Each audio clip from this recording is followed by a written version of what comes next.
Prinsipnya kan Mas Hasto, Sekjen PD Perjuangan dalam hal ini kan menyampaikan beberapa kali di beberapa kesempatan di media bahwa akan taat terhadap hukum dan akan kooperatif.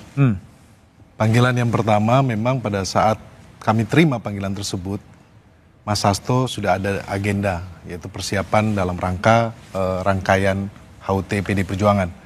Kemudian kemarin Mas Hasto sampaikan bahwa bersedia hadir dan kami hadir pukul 9.30 dan kami dari tim penasihat hukum tentunya sudah menyiapkan segala sesuatunya. Menyiapkan segala sesuatu itu menyiapkan kalau kemungkinan terjadi penahanan. Kalau kemungkinan terjadi penahanan. Dan ternyata tidak terjadi. Kami sudah siapkan surat untuk penundaan pertama karena kami sedang mengajukan pra-peradilan di Pengadilan Negeri Jakarta Selatan. Dan yang kedua, the worst-nya kalau terjadi penahanan kami siapkan surat penangguhan penahanan. Oke, surat penangguhan pra-peradilan itu meminta agar pemeriksaan dilanjutkan setelah pra-peradilan gitu? Ya, kami bermohon untuk ditunda dulu karena kami sedang menggunakan hak hukum kami untuk menguji sah tidaknya status tersangka dari Mas Hasto Kristianto.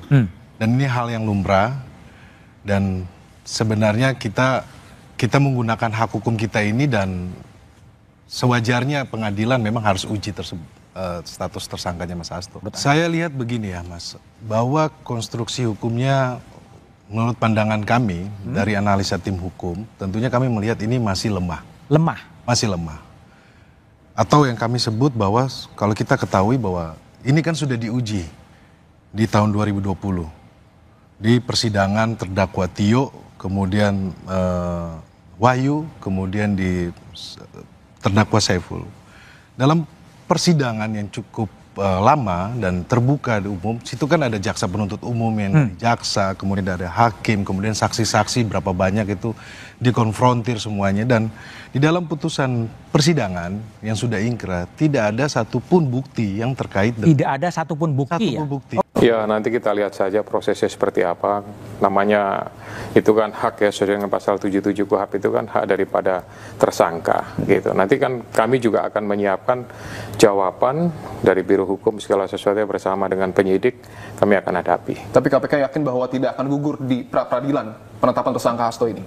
Ya, mudah-mudahan harapan kami seperti itu dengan alat bukti yang kami tampilkan. Ya, mudah-mudahan hakim atau siapapun menyatakan bahwa penetapan tersangka tersebut adalah sesuai dengan alat bukti yang ada. Karena kami melihat konstruksi hukum karena begini ya Mas Budiman, sprindik itu tanggal 23 Desember 2024. Kemudian setelah sprindik diterbitkan, sebelumnya ada sprindik lagi yang 2020. Seyogyanya Mas, kalau sprindik yang 2020 yang sudah menguji perkara ini, harusnya itu kan kita hormati karena itu adalah putusan pengadilan. Tetapi saya melihat konstruksi hukumnya ini kan seperti diterbitkan sprindik baru diperiksa saksi-saksinya gitu. Diperiksa di saksi. Dan saksi-saksi ini yang sampaikan bahwa ini kan sudah diuji di 2020 gitu loh. Kemudian kan ada upaya juga penggeledahan. Kemarin kami lihat penggeledahan dengan begitu ramai tetapi yang di bawah flash disk kecil dan bukunya harus dengan koper. Baik. Dan juga sebelum pemeriksaan kita lihat banyak sekali orang demo-demo di KPK untuk menuntut Mas Hasto ditahan. Begini, pertama mesti dikoreksi kata-kata itu bukan bukti. Yang saya sampaikan adalah saya dititipi dokumen dan dokumen itu bisa menjadi bom waktu. Itu kalimat saya. Saya lebihkan, saya kurangi. Dan saya bilang dokumen ya, artinya saya tidak bilang saya pegang video, saya tidak bilang saya pegang foto. Kenapa ini bisa saya sampaikan? Karena tidak lama dari saya bicara itu, kemudian beredarlah video-video atau apapun lah kepada saya terkait kasus terong Ibu Iriana. Dan banyak sekali YouTube itu mengarahkan seolah-olah karena saya bilang itu, maka kemudian ancaman saya terkait Ibu Iriana adalah terkait terong itu. Saya adalah orang yang sama sekali tidak mengurusi hidup pribadi orang.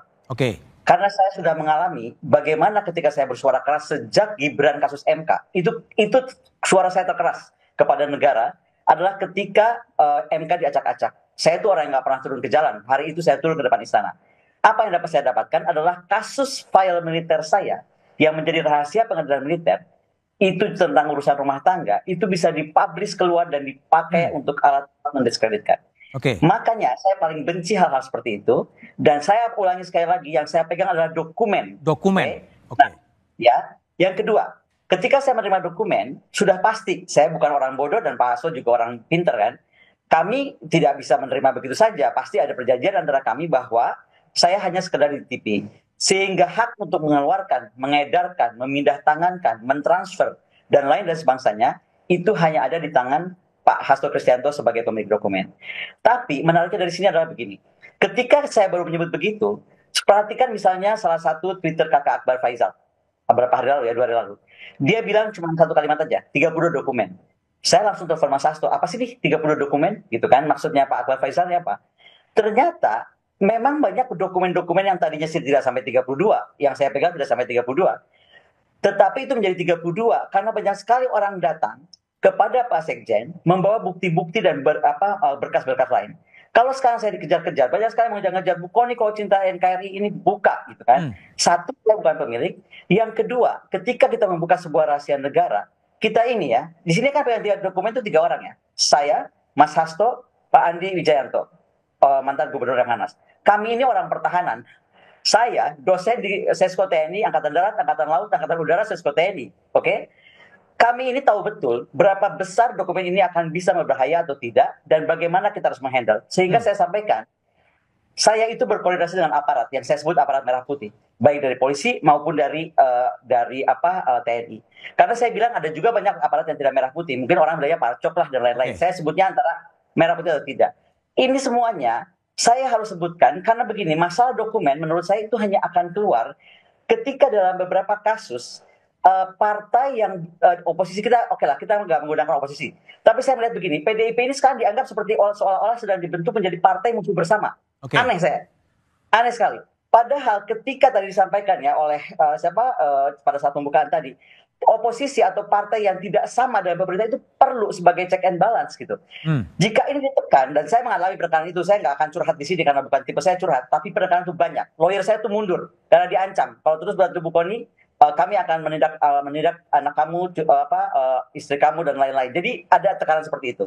Nah, padahal kalau semua orang ditekan seperti itu, akan terjadi resistensi eksternal. Apa sih resistensi eksternal? Dalam beberapa kasus ketika orang yang berbeda dengan pendapatnya atau berbeda alurnya dengan pemerintah, which is dia tuh maksudnya untuk check and balance, itu kemudian dia dipres terus, dia akan cari sebuah sistem di luar. Yaitu apa? Dia akan berjuang di luar sistem. Misalnya apa? Bekerja dengan institusi internasional. Atau aktor internasional kan banyak. Jadi sekarang jangan dipaksa. Kita ini sekarang sedang membangun persepsi bahwa negara ini harus check and balance. Ada yang berbahaya jika ini diteruskan, bahwa menganggap PDIP itu musuh bersama, seolah-olah common enemy gitu. Karena dia tidak masuk dalam KIP. Itu kan jadi aneh. Baik, bukan nih.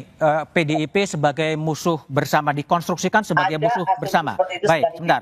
Ya, kan gini kan, dinamika yang terjadi, saya ini baru dari 2 stasiun TV, kemarin juga seperti itu ada 3 stasiun TV, bahwa kalau kita bicara PDIP sebagai musuh bersama, ya ini kan kontradiktif dengan apa yang spirit yang dikatakan dan dinyatakan oleh Bu Megawati itu sendiri sebenarnya, bahwa khusus untuk hubungan personal antara Bu Megawati dengan Pak Prabowo tidak ada masalah sama sekali dengan itu. Itu yang pertama.